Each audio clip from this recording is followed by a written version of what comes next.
descoberta da tumba intacta de Tutancâmon foi o maior achado arqueológico da história. Rei Tut logo se tornou um nome familiar. Todos sabem sobre seus tesouros dourados, mas muito mais interessante é a história de sua trágica infância, seu extraordinário caso de amor e sua súbita e misteriosa morte. Agora, novas pistas estão revelando o homem por trás da máscara de ouro, o verdadeiro Tutancâmon. O mistério de Tutancâmon.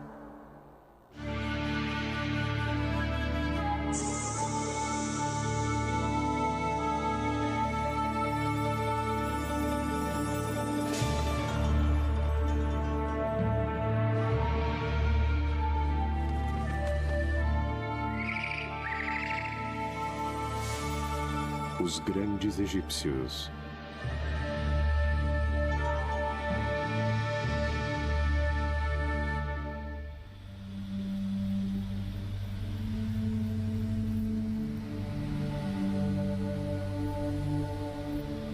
Os antigos egípcios eram compulsivos quanto ao registro de sua herança. Eles escreviam tudo, sobre as batalhas, prisioneiros, oferendas feitas aos templos e o mais importante, sobre os seus reis.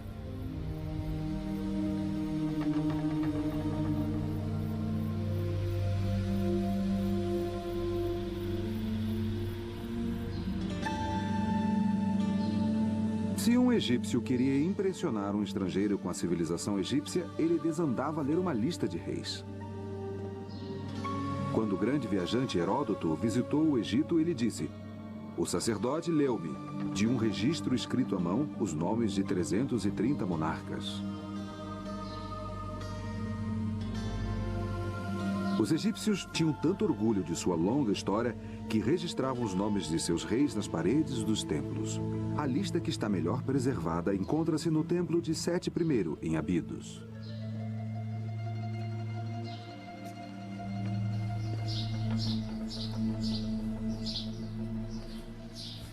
Aqui estamos no corredor dos antigos. Há 3.000 anos, um ritual religioso muito importante ocorreu aqui. Sete I, lendo os nomes de seus ancestrais, garantiu que eles receberiam alimentos no mundo por vir. Este é Sete. E este jovem com uma trança sobre a face é um príncipe chamado Ramsés, que depois ficou conhecido como Ramsés o Grande. Em sua mão, ele segura um rolo de papiro. Ele está lendo os nomes. E aqui estão os nomes dos reis. Eles vão de Menes, o fundador do Egito, ao próprio Sete. Cada nome está numa cártula. É uma moldura de corda ovalada que magicamente circunda o nome do faraó. Um pouco de proteção mágica sempre ajuda. Acima, ele diz o que está acontecendo. É uma oração para os mortos. Kiptah Socorro-Cyrus, o senhor da tumba, que está no templo de Sete, possa dar oferendas aos reis do Alto e Baixo Egito do Senhor das Duas Terras, Sete I. Que eles possam ter pão, cerveja, roupas, alabastro, tudo de que precisavam. E aqui estão os nomes dos reis que receberiam essas oferendas. Aqui está Quéops, o construtor da Grande Pirâmide. Aqui embaixo, Amenhotep III. Ele reinou durante o período de maior prosperidade do Egito. Mas há um problema aqui. O nome do rei mais conhecido do mundo está faltando. Onde está Tutancâmon?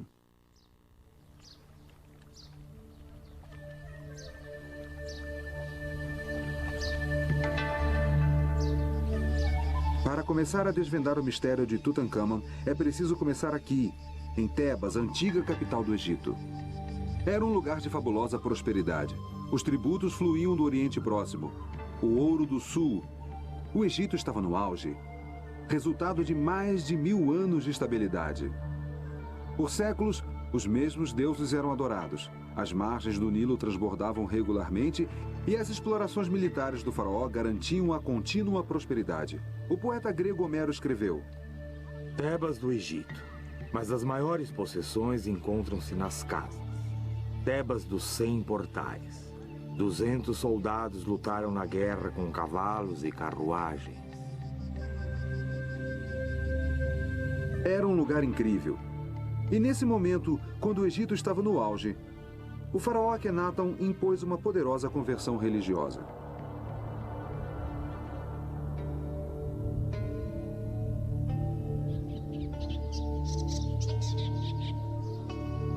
O divino e absoluto soberano do Egito tornara-se um herege.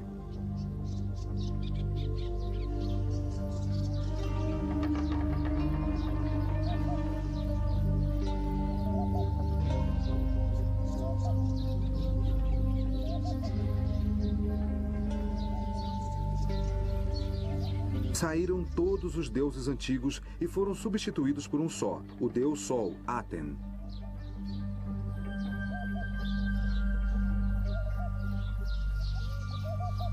Com um pequeno séquito de seguidores, ele mudou a capital da gloriosa Tebas para um descampado desértico a 150 milhas da moderna Cairo, um local hoje chamado de Tel El Amarna.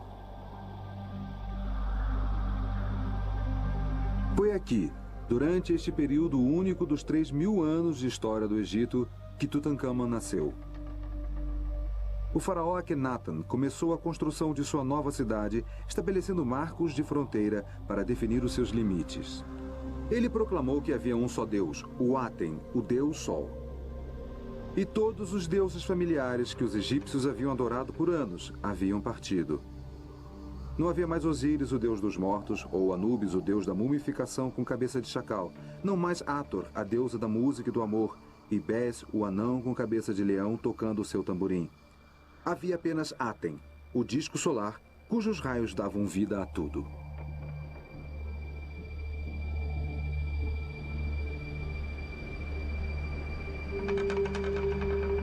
Esta era a religião dentro da qual Tutankhamon nasceu.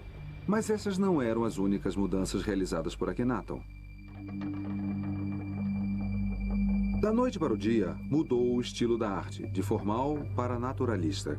Onde antes o faraó era retratado musculoso e vigoroso, Akhenaton era mostrado grotesco e deformado.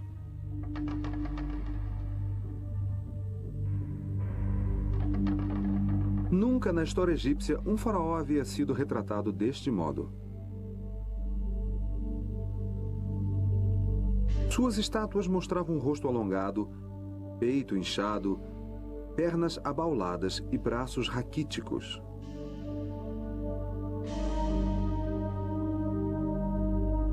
Até mesmo a esposa do faraó, a famosa Nefertiti, apresentava braços compridos e um pescoço descomunalmente alongado. Suas 6 filhas, as princesas, foram retratadas com cabeças hidrocefálicas, deformadas, com o crânio projetado para trás. Quando os primeiros egiptólogos descobriram essas estátuas grotescas, eles imediatamente perceberam que algo bizarro havia acontecido aqui. E mais surpreendente ainda era a maneira como a família real foi retratada junta. Todos eram mostrados em cenas íntimas, beijando-se e tocando-se. Akhenaton frequentemente era mostrado segurando uma das filhas no joelho num doce momento familiar.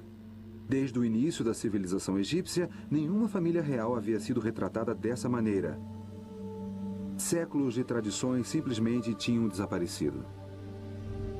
Akhenaton também mudou o sistema político que havia sido tão bem sucedido para o Egito. No passado, a dominação egípcia sobre o Oriente Próximo tinha sido construída sobre um grande exército liderado pelo faraó. Tendo o rei à sua frente, o exército marchava em direção aos países estrangeiros para ampliar as fronteiras do Egito. Depois que o exército conquistava a nova terra, voltava com tudo de valor que podia carregar. Esperava-se que um tributo anual fosse enviado, senão o exército voltaria. Era um sistema simples e o Egito enriqueceu muito. Akhenaton recusou-se a fazer isso. Ele simplesmente não estava interessado. Na sua cidade isolada, ele se dedicava às orações ao deus Aten e passava o tempo com sua esposa Nefertiti e suas filhas. Akhenaton transformou o papel de faraó, de líder político, em líder religioso.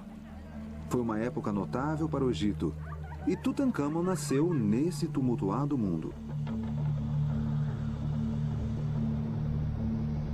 Do outro lado do rio Amarna, os escavadores descobriram uma inscrição que afirma que o pai de Tutankhamon era um faraó. Mas qual faraó? A resposta foi encontrada em um vale remoto, onde Akhenaton construiu a sua tumba.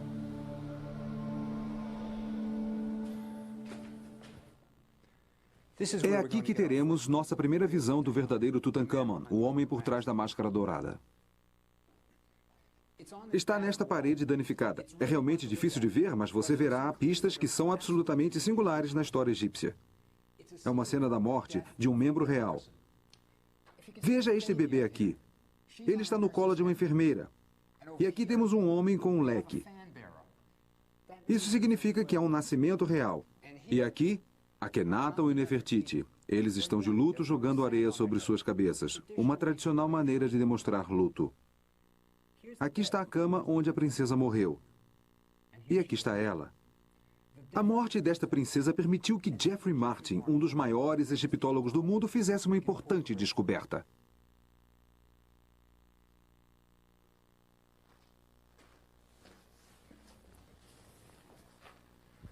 O que o professor Martin percebeu é que nesta sala há uma cena quase idêntica. Aqui estão as carpideiras, e aqui está uma se abaixando e jogando areia sobre o rosto. Mas desta vez não é a morte de uma princesa. É a morte de uma das esposas de Akhenaton. Uma esposa de menor importância, Ia. E Martin sugere que a criança que nasceu não é nada menos do que Tutankhamon. É aqui que a vida e a história de Tutankhamon começam. Para Tutankhamon, crescendo em uma cidade retirada, a vida deve ter sido muito agradável. As crianças eram bem amadas no Egito.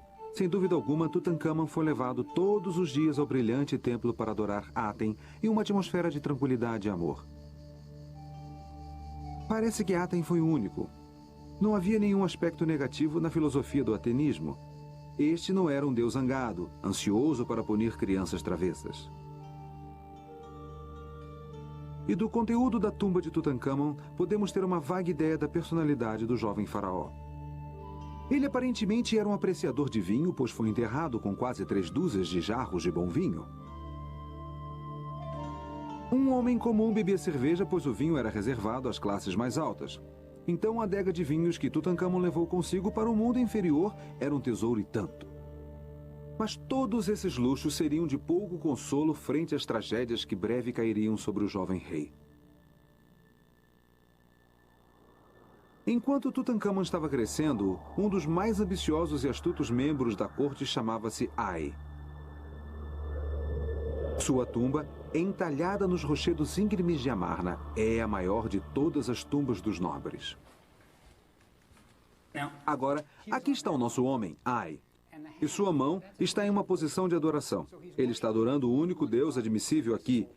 Ele está adorando Aten. Atrás dele está a senhora Ai. Ela está vestindo uma linda peruca, há um cone de incenso sobre a sua cabeça e as suas mãos estão na mesma posição. Ambos estão adorando Aten. Agora, se você quer ver as recompensas que isso traz, venha até aqui.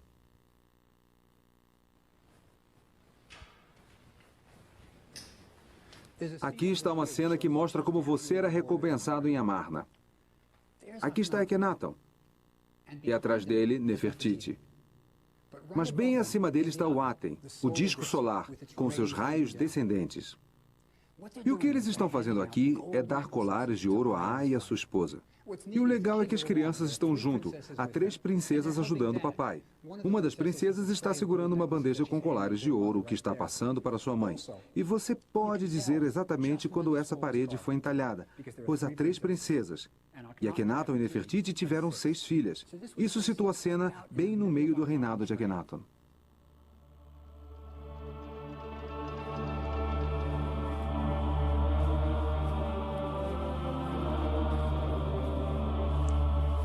E como em todo o resto de Amarna, aqui também existe um mistério. Veja essas colunas. Estão inacabadas. A tumba não está completa. Quando os operários chegaram neste ponto, eles deitaram suas ferramentas e nunca mais voltaram. Sabemos que Ai continuou vivendo anos depois disso. Então, por que o funcionário mais poderoso de Amarna deixou a sua tumba inacabada bem no meio do reinado do faraó? Ai interrompeu o trabalho em sua tumba porque não estava bem em Amarna e não tinha a menor intenção de viver ali. Akhenaton era um líder religioso, mas econômica e politicamente o Egito estava em rápido declínio. Os territórios estrangeiros foram perdidos. Os embaixadores egípcios escreveram que não eram mais respeitados e que o exército estava abandonado. Até mesmo a nova religião não era um sucesso.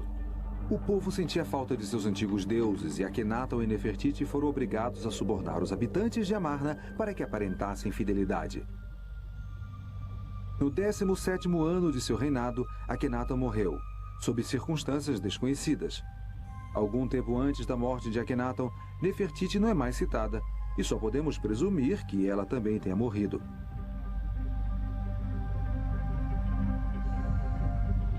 Em pouco tempo, a cidade de Amarna ficou deserta. Uma indicação de quanto todos queriam esquecer o episódio de Amarna está no famoso busto de Nefertiti. Uma das maiores obras de arte da história do mundo foi deixada para trás, na prateleira de um escultor. Ninguém a queria.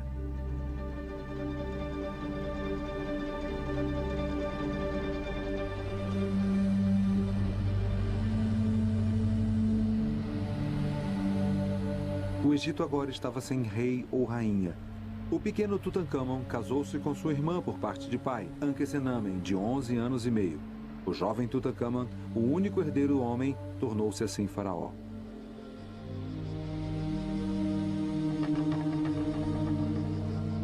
A Revolução de Akhenaton havia representado uma mudança muito grande para um Egito conservador. Tebas, com seus 2 grandes templos, tornou-se novamente o centro religioso do país, onde milhares de sacerdotes, negligenciados durante os 17 anos da experiência de Amarna, finalmente puderam retomar os seus rituais e adorar os deuses do Antigo Egito. Tutankhamon, acompanhado de sua jovem esposa Ankhesenamen, passou a morar no palácio de seus ancestrais. Imagine como deve ter sido para o jovem ser arrancado do único lar que ele conhecia e levado para uma cidade que ele nunca havia visto.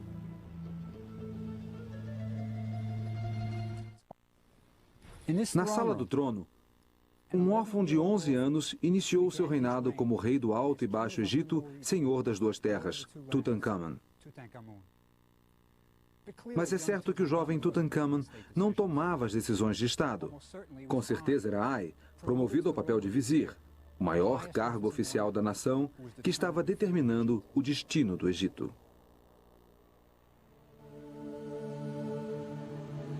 Tutankhamon não foi o único menino faraó da história do Egito.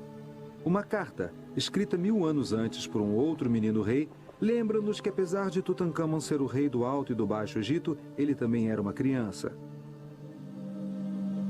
Durante o reinado do jovem Pepe II, seu vice-rei, Tunúbia, escreveu-lhe para dizer que estava voltando com um pigmeu. Um excitado Pepe respondeu com instruções. O vice-rei ficou tão honrado ao receber esta longa carta do jovem faraó que fez com que ela fosse esculpida na parte externa de sua tumba em Assuã para que todos vissem. Venha para o palácio imediatamente. Deixe tudo e traga o pigmeu. Quando ele descer com você para o barco, que ele seja guardado por um homem forte de cada lado. Cuidado para ele não cair na água. À noite, quando ele dormir, escolha homens de sua confiança para dormir com ele na sua tenda. Inspecione-o 10 vezes por noite. A minha majestade deseja ver esse pigmeu mais do que os frutos do Sinai e de Punt. Ele pode ter sido um faraó, mas ainda assim era uma criança. Nas suas jovens vidas, Tutankhamon e sua esposa Ankhesenamen já tinham visto muitas tragédias. Eles devem ter criado laços fortes durante o devastador resultado da morte de seu pai, Akhenaton. E após a morte de Akhenaton, não há menção alguma à rainha Nefertiti, que provavelmente morreu na mesma época.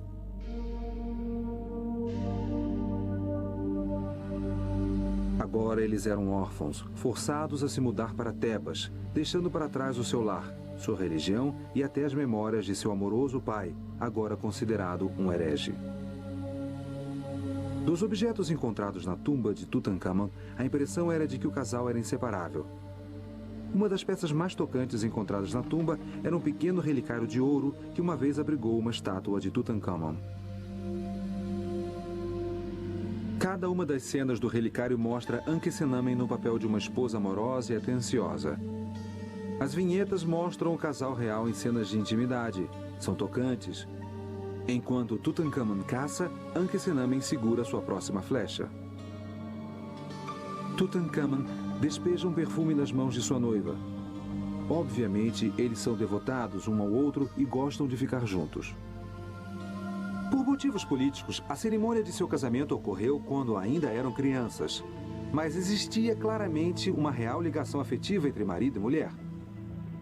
O relicário provavelmente foi encomendado por Ankhesenamen como um presente para seu marido. De certo modo, foi uma carta de amor escrita em ouro. Eles formavam um casal mágico e na tumba havia uma lamparina mágica que era o seu segredo especial. O vaso de alabastro não tem nada pintado na parte de fora, nem na parte de dentro. Mas quando é aceso, revela o jovem casal. O truque é que existe um segundo copo menor, esculpido para se encaixar por dentro, no qual o casal foi pintado. Então eles só podem ser vistos quando a lamparina é acesa e torna-se translúcida. Aqui neste canto do Museu do Cairo, há uma outra pista essencial sobre os acontecimentos. Isto é um comunicado ao público. Ele foi colocado no Templo de Karnak, o grande centro religioso de Tebas. Logo depois da chegada a Tebas, aqueles que orientavam Tutankhamun decidiram que ele deveria retornar aos antigos deuses. E foi assim que eles fizeram. Estas 3 linhas de hieróglifos aqui contam uma história terrível. Elas dizem o seguinte: os deuses e deusas do Egito, desde a ilha Elefantina até os pântanos do Delta, foram abandonados. Seus santuários estavam abandonados e cobertos de ervas daninhas. O país caiu na desordem. Os deuses tinham se esquecido desta terra. Basicamente, eles estavam culpando o pai de Tutankhamun pelo estado horrível em que o Egito se encontrava. Quando este aviso foi entalhado, Tutankhamun provavelmente tinha 12 anos. Estas não são as palavras de um garoto de 12 anos. Alguém estava culpando seu pai pelos males do mundo. Pense como ele deve ter se sentido. Deve ter sido horrível.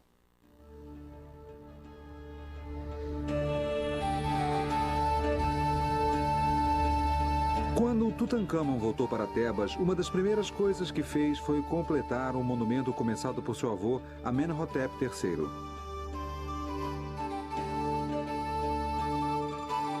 Aqui no templo de Luxor, Amenhotep tinha construído uma colunada, mas ele morreu antes que ela fosse decorada.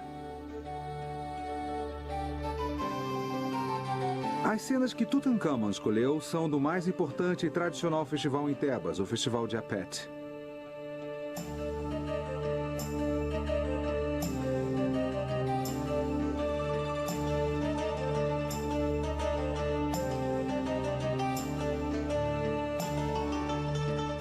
Apet é o antigo nome egípcio para o Templo de Karnak. Uma vez por ano, as estátuas dos 3 deuses mais importantes de Tebas, Amon, Mut e Koshnu, eram colocadas em pequenos relicários e trazidas de Karnak para Luxor, para que todos pudessem vê-las.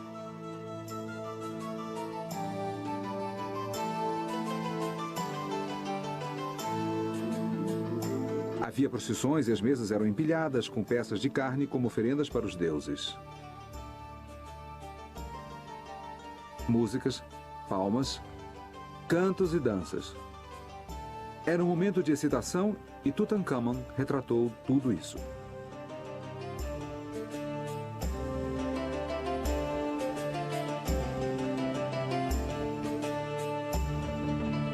Ele também participava e ordenou que ele mesmo fosse retratado fazendo oferendas para os deuses.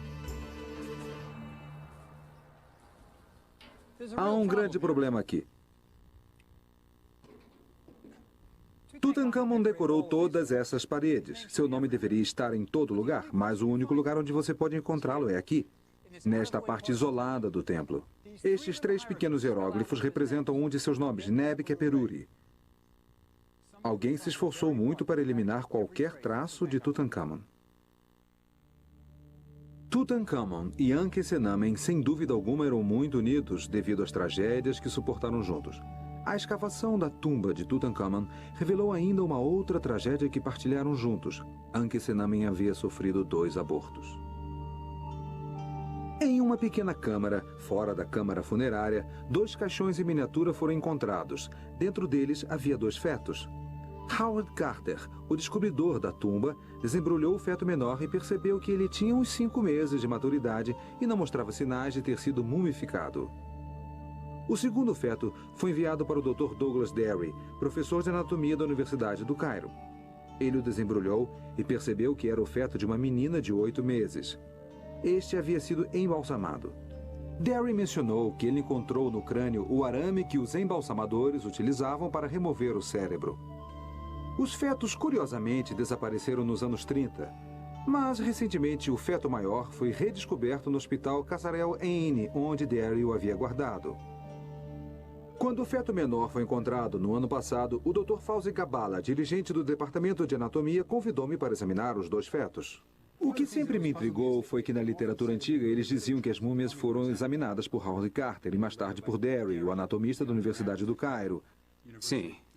Sim. Disseram que os 2 fetos, quer dizer, Ankhesenami teve 2 abortos, esse foi o maior. E disseram que o menor não foi mumificado porque eles não viram uma incisão na parte inferior do abdômen. Mas aqui, vamos dar uma olhada. Este feto menor, infelizmente, foi muito atingido pela degeneração.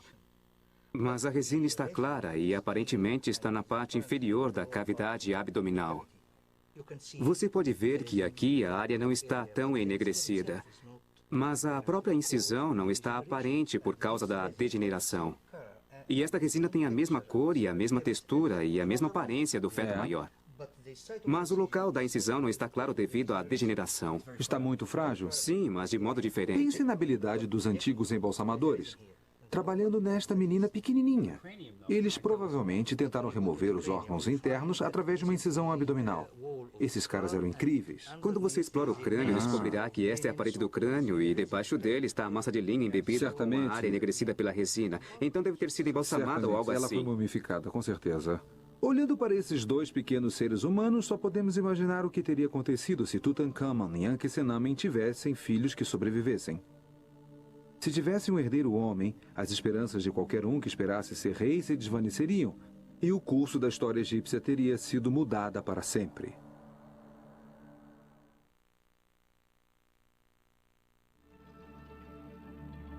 E ocultando-se nas sombras estava o pior pesadelo do menino rei. Logo após Tutankhamun ter sido coroado rei, Ai tornou-se vizir do Egito, o equivalente a primeiro-ministro. Ele, indubitavelmente, tinha uma grande influência sobre Tutankhamun e sobre as suas decisões.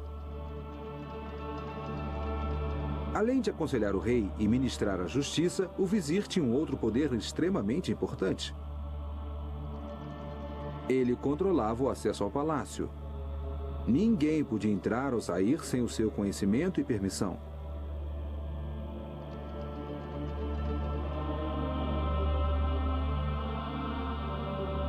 Entre os servidores de Ai, sem dúvida, havia aqueles que faziam o mal, assim como o bem.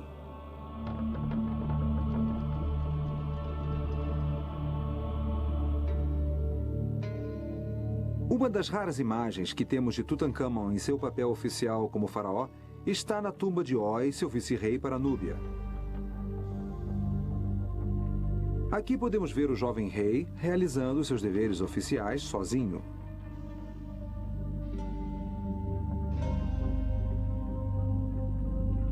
Roy era um homem importante na corte de Tutankhamun. Seu trabalho era manter o ouro fluindo da Núbia para o Egito. A antiga palavra egípcia para ouro era Nubi. Então, a Núbia, o Sudão de hoje, era onde se encontrava o ouro. Com certeza, o ouro para o caixão de Tutankhamun pode muito bem ter sido obtido devido aos conscienciosos esforços de Roy. Enquanto Roy volta da Núbia, podemos ver os seus cavalos espiando de seus estábulos.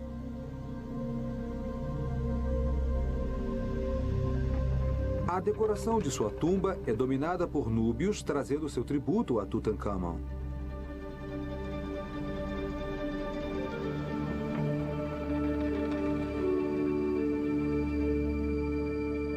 Girafas, macacos e inúmeros anéis de ouro.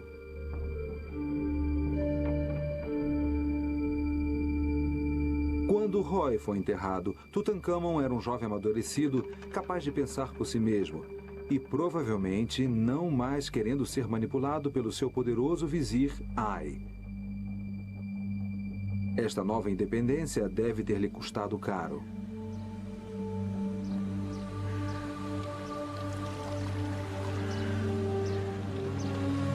E depois, súbita e misteriosamente, com apenas 20 anos de idade, Tutankhamon morreu. Seu corpo foi mumificado, transportado de balsa até a margem oeste do rio, o lugar dos mortos. E ali ele foi enterrado com os outros faraós do Egito, no Vale dos Reis. Esta é a mais famosa tumba do mundo. Mas todos que a visitam ficam desapontados. Não é grande coisa, é? Mas ninguém esperava que Tutankhamon morresse tão jovem. Ele não teve tempo de preparar uma tumba apropriada. Mas ainda existem coisas maravilhosas dentro dela, como aqui. Tutankhamon ainda está aqui, neste sarcófago. Não é legal? Ele foi o único que deixaram em sua tumba. E aqui estão outras coisas maravilhosas, as pinturas. Se você souber como lê-las, elas lhe contarão a respeito do enterro de Tutankhamon. Levou 70 dias para mumificar o corpo. E esse foi todo o tempo que tiveram para os preparativos de sua tumba. Tiveram que arrumar os caixões, os móveis, as esculturas. Tudo tinha que estar aqui e eles tinham que fazer os rituais religiosos. Mas eles também tinham que escolher um novo rei e isso era um problema. Tutankhamon não deixou nenhum filho e o único membro real vivo era Ankhesenamen. Mas a parede aqui, ela mostra o dia do enterro. Aqui está a múmia de Tutankhamon. Ele está num trenó funerário. E esses 12 caras aqui, eles o estão puxando para dentro de sua tumba. E as pequenas faixas na cabeça são para o luto, e esses são os funcionários no palácio. Mas você sabe o que não está ali? Ai! Ele está aqui. Olhe com cuidado e veja o que ele está vestindo. Está vestindo uma pele de leopardo. Este é o traje de um alto sacerdote. E Ai está fazendo o papel do alto sacerdote, realizando a cerimônia da abertura da boca em Tutankhamon. Ele vai dar a ele a vida e o fôlego para o mundo do além. Mas olhe de novo, não é só isso que ele está vestindo. Nesta cabeça está a coroa de Faraó. E a cártula sobre a sua cabeça? Ela tem o nome de Ai. Ai tornou-se Faraó. Ele sucedeu Tutankhamon. E como Ai, um homem comum, tornou-se Faraó? Ankhesenamen deve ter ficado de coração partido com a súbita morte de Tutankhamon, seu jovem esposo. O seu relacionamento havia sido moldado desde crianças, partilhando o trágico resultado de Amarna. Por todo o tumulto e todas as mudanças, eles sempre tiveram um ao outro como amorosos confidentes. Nos dias imediatamente após a morte de Tutankhamon, uma série de eventos revelou a probabilidade de que diversos assassinatos ocorreram neste tumultuado período. O primeiro desses eventos, um pedido de Ankhesenamen, está gravado em uma antiga lâmina encontrada nos arquivos da capital hitita de Beyserrir, na moderna Turquia. A carta de Ankhesenamen era tão notável que até mesmo o destinatário da carta, o rei hitita, não acreditou nela. Meu esposo morreu. Eu não tenho um filho, mas dizem que vós tendes muitos filhos. Se me deres um filho vosso, ele se tornaria o meu marido. Eu jamais escolheria um de meus servos e faria dele meu esposo. Tenho muitos receios.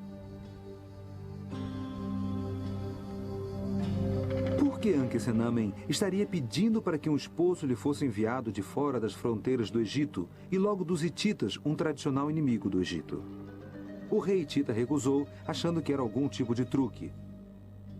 Desesperada, Ankhesenamen escreveu-lhe novamente.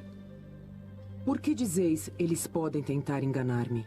Se eu tivesse um filho, escreveria para um país estrangeiro de maneira a humilhar a mim mesma e ao meu país? Vós não confiais em mim e dizeis tal coisa. Aquele que era o meu esposo morreu, e eu não tenho filhos. Devo, por acaso, tomar um de meus servos e fazê-lo meu esposo? Dizem que vós tendes muitos filhos. Dê-me um deles, e ele será o meu esposo e o rei das terras do Egito. Então o rei enviou um de seus filhos ao Egito para desposar a desesperada Ankhesenamen, mas ele nunca chegou lá. Em algum lugar, no campo aberto de uma fronteira egípcia, ele foi assassinado. Por que Ankhesenamen estava tão determinada a encontrar o marido fora das fronteiras do Egito? Em cada uma de suas cartas, ela declara que nunca irá se casar com um servente. Esta não é uma frase comum. Deve ter havido alguma ameaça específica. Quem estaria forçando Ankhesenamen a tomar um homem comum como esposo? A resposta foi encontrada mais de 3.000 anos depois, na loja de um conhecido negociante de antiguidades no Cairo.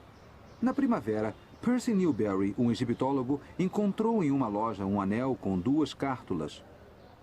Uma de Ankhesenamen e outra de Ai. Newberry imediatamente escreveu a Howard Carter sobre esta revelação. Meu caro Carter, interessará você saber que acabo de ver um anel, que tem nele a cártula de Ankhesenamen junto com o prenome do rei Ai. Isso pode ser interpretado como significando que o rei Ai casou-se com Ankhesenamen, a viúva de Tutankhamon. Era então o velho vizir Ai, o servente que Ankhesenamen tão desesperadamente tentava evitar. Suas cartas urgentes ao rei Hitita, o anel encontrado pelo professor Newberry e as cenas de Ai na parede de Tutankhamon confirmam que Ai sucedeu Tutankhamon como rei do Egito, desposando a assustada jovem viúva. O que aconteceu a Ankhesenamen após o seu casamento com Ai? Quando o professor Newberry descobriu o anel, provando o casamento entre o ancião Ai e a jovem Ankhesenamen, de 21 anos, ele escreveu para Howard Carter. Há alguma chance de você ir para o Vale Oeste para ver a tumba de Ai? Se você for até lá, há uma dúvida muito interessante a ser esclarecida. Em uma das paredes da câmara do sarcófago, há uma figura do velho rei Ai, com a rainha Tei atrás dele. Existe algum traço de alguma figura atrás da rainha Tei? E a cártula é grande o bastante para o nome de Ankhesenamen? Se Ankhesenamen estava viva quando Ai morreu, cerca de 3 anos após o seu casamento, ela seria mostrada nas paredes de sua tumba. Então, é na tumba de Ai que precisamos procurar as pistas para o destino de Ankhesenamen.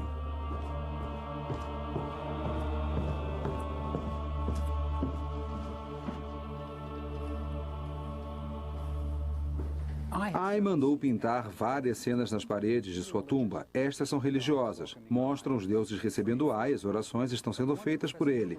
Mas aquela que interessava ao professor Newberry, a cena que irá nos contar a respeito de Ankhesenamen está aqui. Aqui temos Ai. Ele está caçando nos pântanos. E Ankhesenamen devia estar com ele. Ela é sua esposa, é a rainha do Egito. Mas esta cártula aqui é curta demais para o seu longo nome. Ele tem o tamanho certo para o nome da primeira esposa de Ai, Tei. E esta figura aqui é Tei, mas não há espaço para Ankhesenamen atrás dela. E os hieróglifos nos dizem que Tei é a rainha do Egito. O que aconteceu a Ankhesenamen? Para Tei poder se tornar rainha, Ankhesenamen teria de ter morrido. Assim como para Ai tornar-se rei, Tutankhamon teria de ter morrido. Só podemos imaginar que Ankhesenamen sofreu uma morte semelhante àquela do príncipe Tita e de Tutankhamon. Poderia se tratar de um serial killer? Ai poderia ter matado em seu caminho para o trono?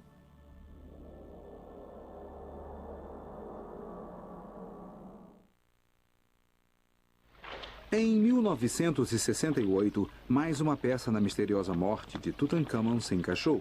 O Dr. R.G. Harrison, um anatomista inglês, realizou um exame médico singular. As autoridades egípcias concederam uma permissão especial para a abertura do sarcófago de Tutankhamon uma única vez desde 1920.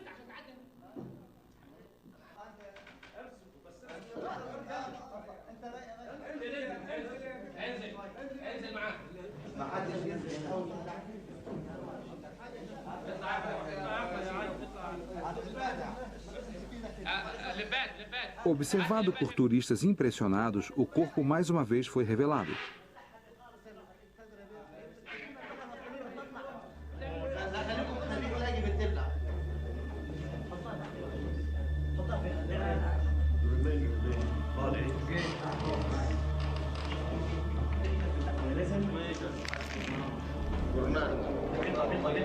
Nessa época, já havia máquinas de raio-x portáteis, e pela primeira vez, o corpo de Tutankhamon foi radiografado. Os resultados foram dramáticos, pois Harrison identificou evidências de um golpe na parte de trás do crânio do rei morto. Isto está dentro dos limites normais, mas na verdade pode ter sido causado por uma hemorragia sob as membranas que recobrem o cérebro nesta região. E isto pode ter sido causado por um golpe na parte de trás da cabeça, o que por sua vez pode ter causado a sua morte.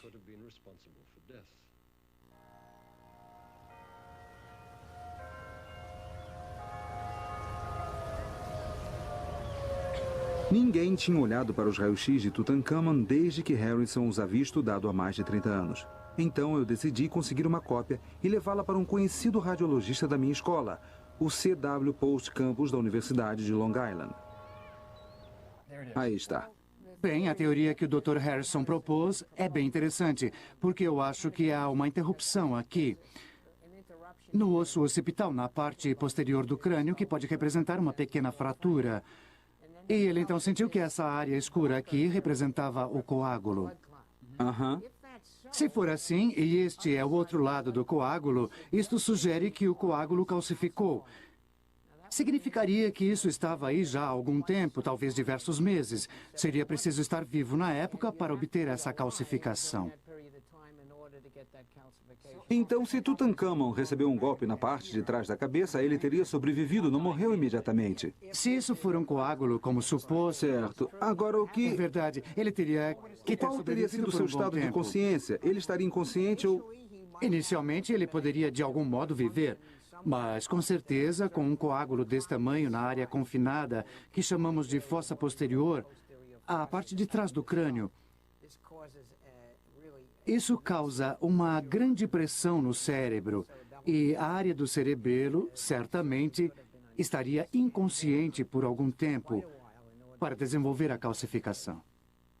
Interessante. O que pode me dizer sobre a sua posição no momento do golpe? Em que posição ele estava quando recebeu esse golpe na parte de trás da cabeça? É um lugar normal para se receber um golpe? Não de um modo geral. Está bem próximo à base do pescoço. Aqui, temos um manequim, talvez eu possa lhe mostrar. Por favor, mostre. Agora, se ele estivesse deitado assim, o golpe teria que ser dado bem aqui, no pescoço, entre esta área e a base do crânio. Há um crânio aqui, eu vou pegar.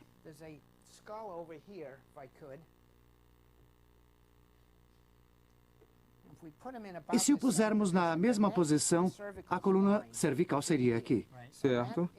E a área que pensamos estar fraturada está bem aqui. Então o golpe teria que ser dado assim. Então ele poderia estar dormindo com o rosto para baixo quando o golpe foi desferido. É verdade. Ou a sua cabeça poderia estar assim. Aham. E ter sido golpeada dessa forma. Então ele talvez ficasse inconsciente, poderia sobreviver pelo menos um mês ou dois assim, e depois morreria como resultado do golpe. Correto, Interessante, correto. obrigado. Obrigado. A nossa nova prova do raio-x sugere que Ai teve de fato vários meses para tramar o seu caminho para o trono.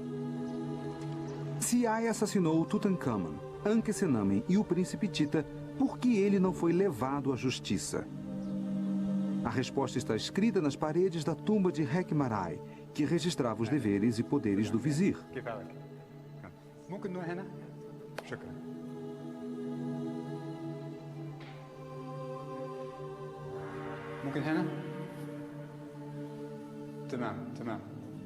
Ah, aqui está o segredo. Que ninguém julgue no domínio do vizir. É ele quem deve punir o faltoso. Em outras palavras, ninguém pune o vizir. Não temos uma arma fumegante, mas está claro que Tutankhamon, Ankhesenamen e o jovem príncipe Tita, todos tiveram que morrer em alguns meses para que Ai se tornasse faraó. Era Ai, como vizir, que poderia arranjar para que Tutankhamon fosse morto no palácio. Era Ai que poderia arranjar para que o jovem príncipe Tita fosse morto nas fronteiras do Egito. E somente Ai poderia forçar Ankhesenamen a casar-se com ele e depois mandar matá-la. Esta estranha sequência de eventos que ocorreu há 3.000 anos em Tebas foi toda em benefício de Ai. No final, os esforços de Ai trouxeram poucas recompensas. Ele morreu 3 anos após tornar-se rei. Sua tumba foi roubada, sua múmia foi destruída, seu nome foi apagado e os objetos preciosos que ele planejava levar consigo para o mundo além foram roubados. Hoje, O seu nome é desconhecido, lembrado apenas pelos egiptólogos, pois ele sucedeu Tutankhamon como faraó. Quanto a Tutankhamon, os egípcios odiaram tanto o que o seu pai fizera que sistematicamente removeram todos os traços de sua memória. É por isso que a cártula de Tutankhamon não está incluída nas paredes de Abidos, onde estão registrados os nomes de todos os reis do Egito. É por isso que o seu nome foi apagado das colunas do templo de Luxor que ele decorou. Mas apesar disso, seu nome ainda vive. Sua pequena tumba no Vale dos Mortos, logo coberta pelo cascalho do enterro de um faraó posterior, manteve-se intocada por 3.000 anos. Tutankhamon, que tanto sofreu em sua vida, descansa em sua tumba. O único faraó que ainda está enterrado no Vale dos Mortos. Somente para ele, a antiga oração egípcia tornou-se verdadeira. Que o Senhor das duas terras, o rei do Alto e do Baixo Egito, Nebiqueperuri Tutankhamon, tenha vida, saúde, prosperidade como Rai para sempre.